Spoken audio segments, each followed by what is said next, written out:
नमस्ते। कभी सोचा है कि जब कोई अपने जीएसटी बिल पर पे बटन दबाता है तो वो पैसा आखिर जाता कहाँ है?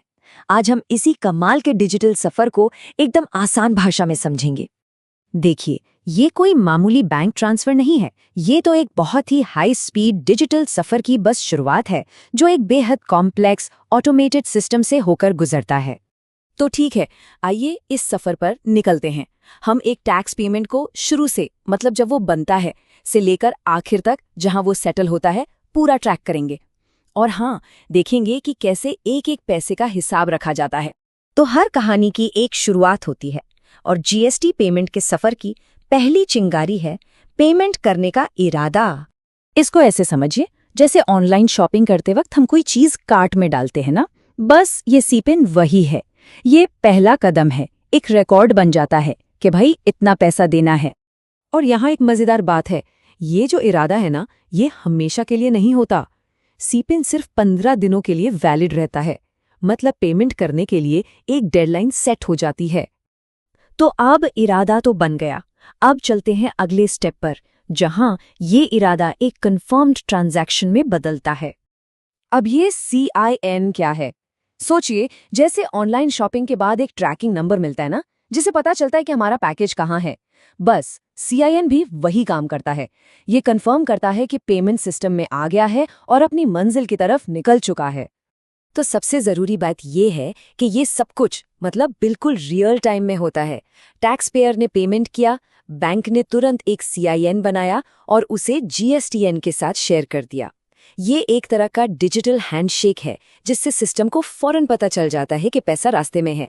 अच्छा, अब सवाल ये उठता है कि जब रोज लाखों ट्रांजैक्शंस हो रहे हैं, तो सरकार का अकाउंटिंग सिस्टम इन सब पर नजर रखता कैसे होगा?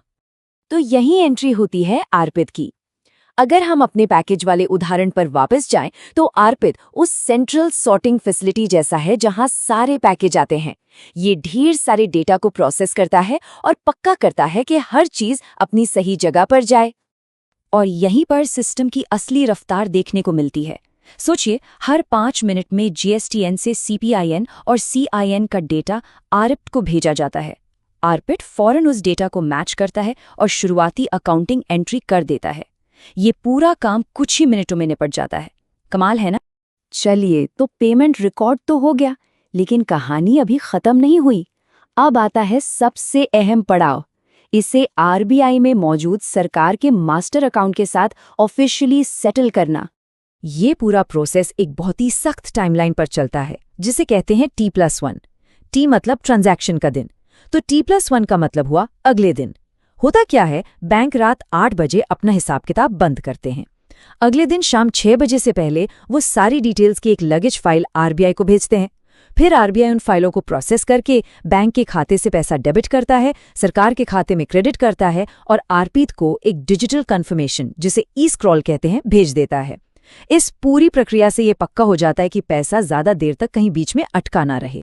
तो जैसे ही RBI से ये ई-स्क्रॉल आर्पित को मिलता है, बस समझ लीजिए कि फाइनल कंफर्मेशन आ गया और आर्पित उस ट्रांजैक्शन का हिसाब बंद कर देता है। Loop close. मगर एक ऐसा सिस्टम जो इतनी तेज रफ्तार से इतने सारे ट्रांजैक्शंस को हैंडल कर रहा हो, वहां कभी-कभी गड़बड़ तो हो ही सकती है ना? क्या होता है जब तारें आपस में उलझ जाती हैं? देखिए, मिसमैच कई तरह के हो सकते हैं। जैसे मान लीजिए RBI कहता है कि एक पेमेंट आया, पर GSTN को उसके बारे में कुछ पता ही नहीं, या फिर GSTN के पास पेमेंट का रिकॉर्ड है पर RBI की फाइल में वो है ही नहीं। कभी कभी तो अमाउंट में भी फर्क आ जाता है। अब ये सुनने में छोटी मोटी गड़बड़ियां लग सकती हैं, पर इतने बड़े ऑटोमेटेड सिस्टम में ये काफी दिक्कतें खड़ी कर सकती हैं। तो आइए आगे बढ़ते हैं और देखते हैं कि सिस्टम इन गड़बड़ियों से निपटता कैसे है, क्योंकि जाहिर है इन समस्याओं को सुलझाने के लिए भी एक पूरी तरह से इलेक्ट्रॉनिक तरीका बनाया गया है। ये मोए सिर्फ एक एरर मैसेज नहीं है कि भाई कुछ गलत हो गया, नहीं। ये एक एक्टिव कमांड है, एक निर्देश है जो सिस्टम को बताता है कि जाओ इस खास गड़बड़ी की जांच करो और उसे ठीक करो। तो ये बिल्कुल एक ही सिक्के के दो पहलू हैं।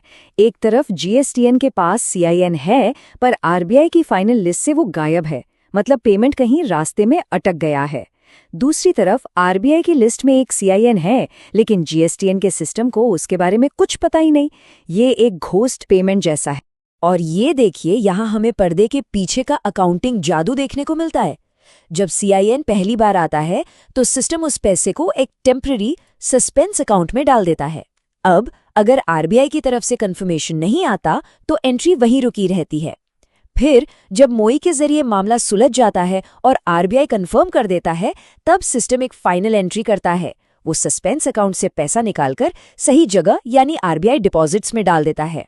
इससे आखिर में हिसाब बिल्कुल बराबर हो जाता है। ये एक तरह का ऑटोमेटिक सेल्फ फीलिंग सिस्टम है।